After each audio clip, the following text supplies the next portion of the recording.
My hands trembled as I stood at the edge of the marble steps, the grand facade of the Astoria estate looming above me like a monument to everything I'd lost. Laughter and music drifted through the gilded doors, each note a cruel reminder of the world I'd been banished from. I could see flashes of white and gold through the windows, crystal chandeliers, silk tablecloths, and the kind of flowers that only bloom for the rich and powerful. My heart pounded so loudly I wondered if anyone inside could hear it, if the walls themselves might betray my presence.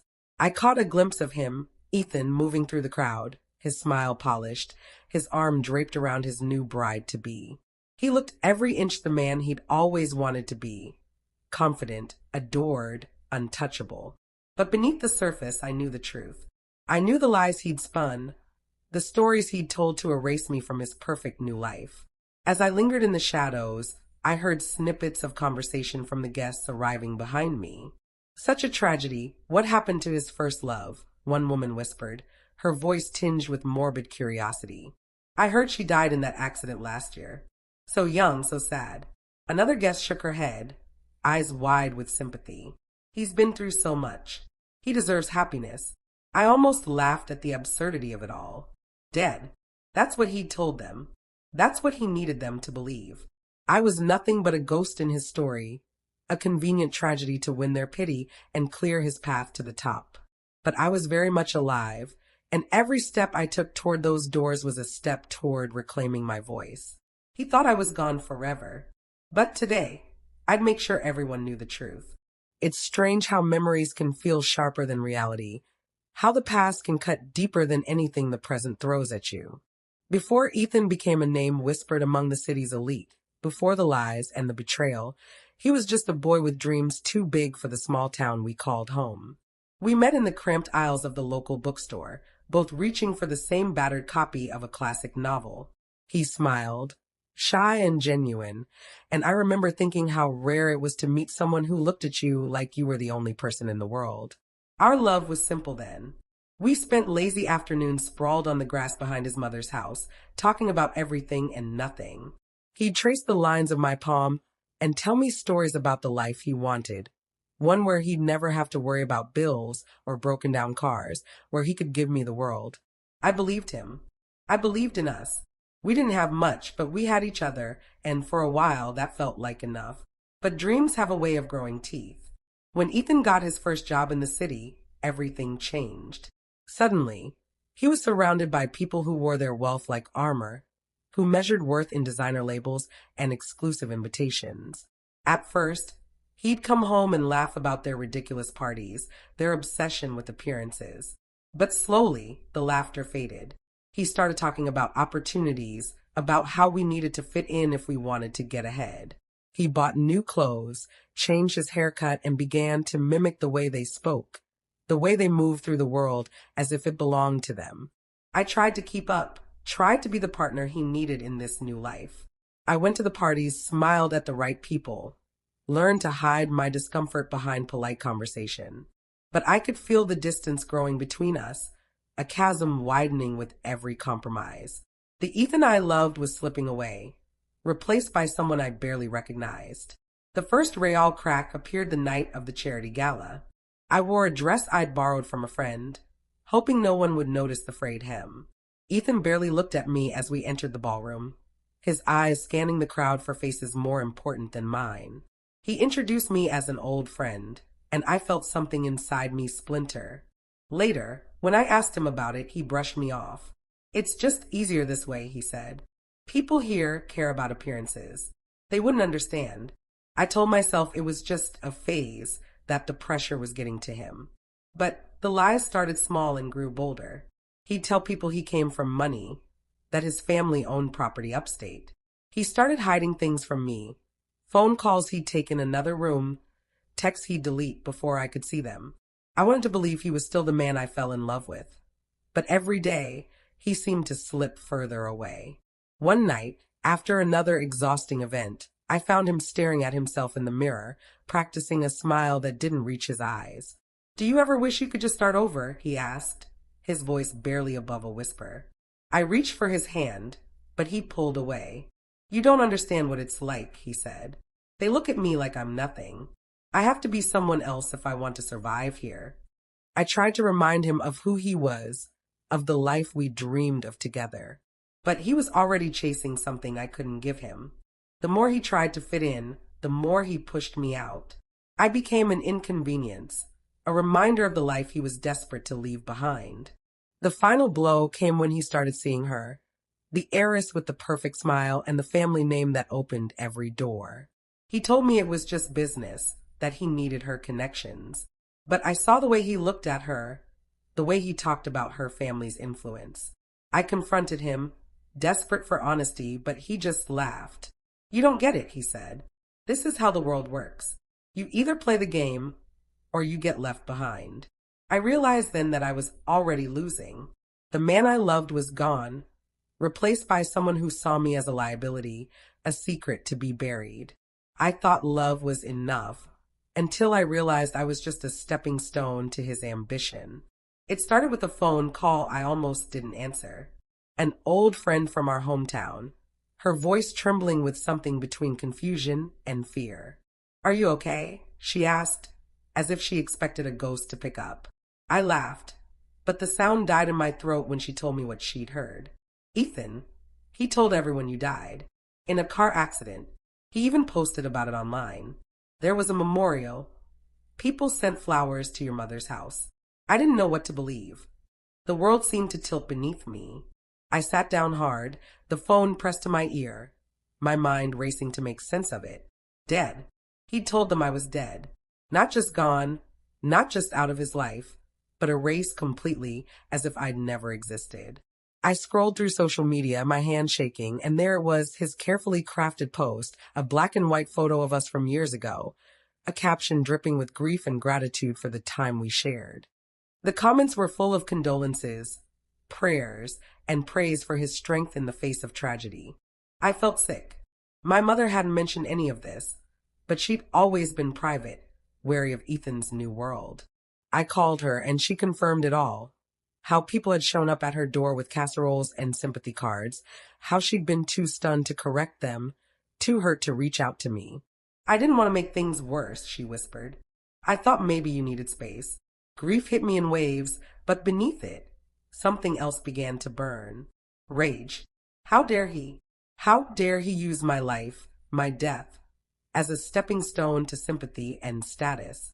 I pictured him at those parties, accepting hugs and whispered condolences, letting the story of my tragic end smooth his path to the next chapter. I wondered if he'd ever felt a flicker of guilt, or if he'd simply decided I was easier to mourn than to explain. I spent days in a fog, replaying every moment, every lie, every time he'd looked me in the eye and promised forever. I grieved for the life I'd lost, for the love that had turned to poison. But as the shock faded, resolve took its place. I couldn't let him get away with it.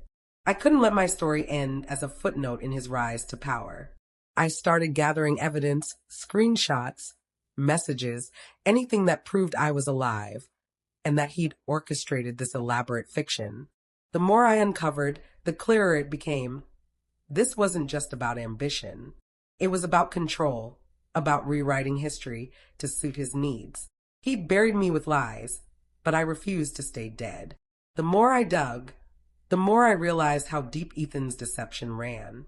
It wasn't just a single lie, but a web spun so tightly that even those closest to him seemed caught in it.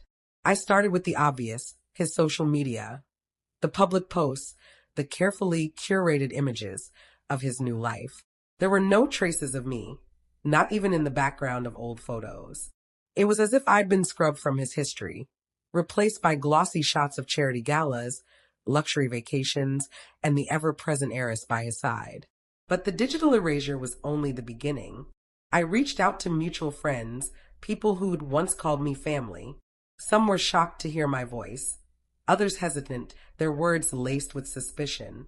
"Ethan said you were gone," one friend whispered, as if speaking my name might summon trouble. "He said you'd want us to move on." Another friend, more blunt, accused me of being cruel. "Why are you doing this? He's finally happy. Let him be." It was clear that Ethan had done more than just lie. He'd manipulated everyone around him, turning my absence into a tragic narrative that made him the hero. I found out he'd even gone so far as to alter documents, changing emergency contacts, removing my name from shared accounts, forging signatures to close the last doors between us. When I tried to access our old apartment lease, the building manager told me it had been terminated due to your passing. My own existence had become a bureaucratic ghost story. The more I uncovered, the more isolated I felt. The elite world Ethan now inhabited was a fortress, guarded by people who had everything to lose if the truth came out. I started receiving strange messages, anonymous emails warning me to let the past stay buried, phone calls that hung up as soon as I answered. At first, I thought I was being paranoid, but then I noticed a car parked outside my building for 3 nights in a row, its windows tinted, engine idling. When I tried to approach, it sped off, leaving only the echo of my own fear behind. I wasn't just fighting Ethan, I was fighting the entire system he'd become a part of. The heiress's family was powerful, their influence stretching into every corner of the city. I learned that her father had quietly funded several of Ethan's business ventures, and that their engagement was as much a merger as it was a marriage. The stakes were higher than I'd imagined. If I exposed Ethan, I wouldn't just ruin his reputation. I'd threaten the delicate alliances that held this world together. Still, I pressed on. I started documenting everything, keeping meticulous records of every threat, every lie, every piece of evidence that proved I was alive and that Ethan had orchestrated my death. I reached out to a journalist I trusted, someone who'd once written about corruption among the city's elite. She listened to my story, her eyes wide with disbelief, and promised to help if I could get proof, real, undeniable proof that would stand up to scrutiny. But as I got closer to the truth, the pressure mounted. Ethan's inner circle closed ranks, gaslighting me at every turn. They called my mother, telling her I was unstable, that I needed help. They sent letters to my workplace, hinting at legal action if I continued to harass Ethan. Even people I thought I could trust began to distance themselves, afraid of being caught in the crossfire. There were moments when I questioned my own sanity. Was I really alive? Or had I become the ghost they wanted me to be? I'd stare at my reflection, searching for the girl I used to be, the one who believed in love and second chances.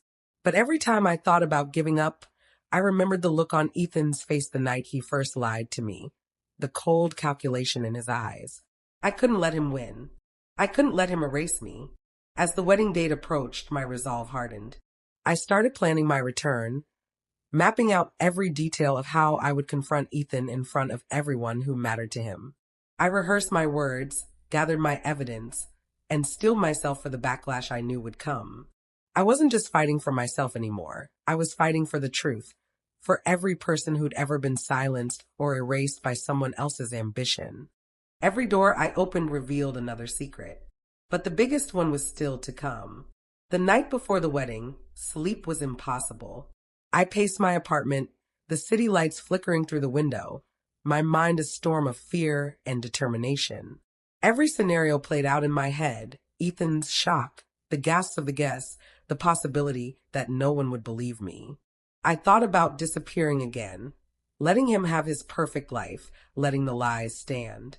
But every time I closed my eyes, I saw the faces of those who'd mourned me, the friends who'd been manipulated, my mother's quiet heartbreak. I couldn't let him rewrite my story. Not anymore. I sat at my kitchen table, surrounded by the evidence I'd gathered, screenshots, emails, the forged documents, even a voice recording of Ethan admitting to the lie in a moment of arrogance. My hands shook as I organized everything into a folder, the weight of what I was about to do pressing down on me. I was terrified, but beneath the fear was something fiercer, a sense of justice, of reclaiming my own narrative. Just as doubt threatened to overwhelm me, my phone buzzed. It was Mia, a friend I hadn't spoken to in months, someone Ethan had tried to turn against me. "I know what he did," she said quietly, "and I'll stand with you. You're not alone." Her words were a lifeline, pulling me back from the edge. Together, we made a plan: how I'd enter, when I'd reveal myself, how she'd help me get the evidence into the right hands if things went wrong. As dawn crept over the city, I felt a strange calm settle over me. I chose my outfit carefully. Something simple but striking, a reminder of who I was before Ethan's world tried to change me. I rehearsed my words one last time, my voice steady, my resolve unbreakable. I wasn't just crashing a wedding, I was reclaiming my life. Tomorrow, the world would see who he really was and who I'd become. The day of the wedding dawned bright and cloudless, the kind of day that seemed to promise perfection.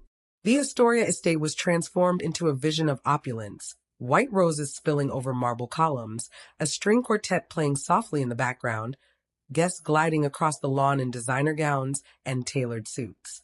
I watched from the edge of the crowd, my heart pounding, every sense sharpened by adrenaline and purpose. Ethan stood at the altar, his smile dazzling, his posture relaxed, as if he truly believed he'd won. The heiress by his side was radiant, her family beaming with pride.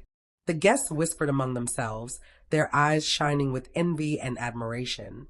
No one noticed me at first, just another face in the sea of well-wishers. I waited, biding my time, clutching the folder of evidence to my chest like a shield. The ceremony began, the officiant's voice echoing across the courtyard. I could feel the weight of every eye, every expectation, pressing down on the couple at the center of it all. Ethan's gaze swept the crowd, and for a moment, our eyes met.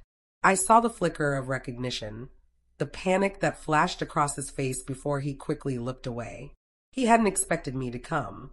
He'd never imagined I'd have the courage to face him here, in the heart of his new kingdom. As the vows began, I stepped forward, my footsteps echoing on the stone. Heads turned, confusion rippling through the crowd. The officiant faltered, his words trailing off as I reached the front. Ethan's face drained of color, his hands clenching at his sides. The bride stared at me, her expression shifting from annoyance to bewilderment. "I'm sorry to interrupt," I said, my voice steady, carrying across the stunned silence. "But before you finish, there's something everyone here deserves to know." A murmur swept through the guests. The bride's father frowned, his jaw tightening.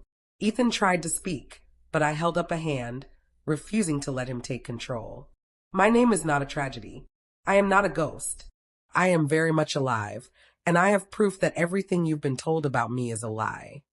I opened the folder, pulling out the documents, the screenshots, the voice recording. I handed them to the officiant, to the bride, to the front row of guests. "Ethan told you I died.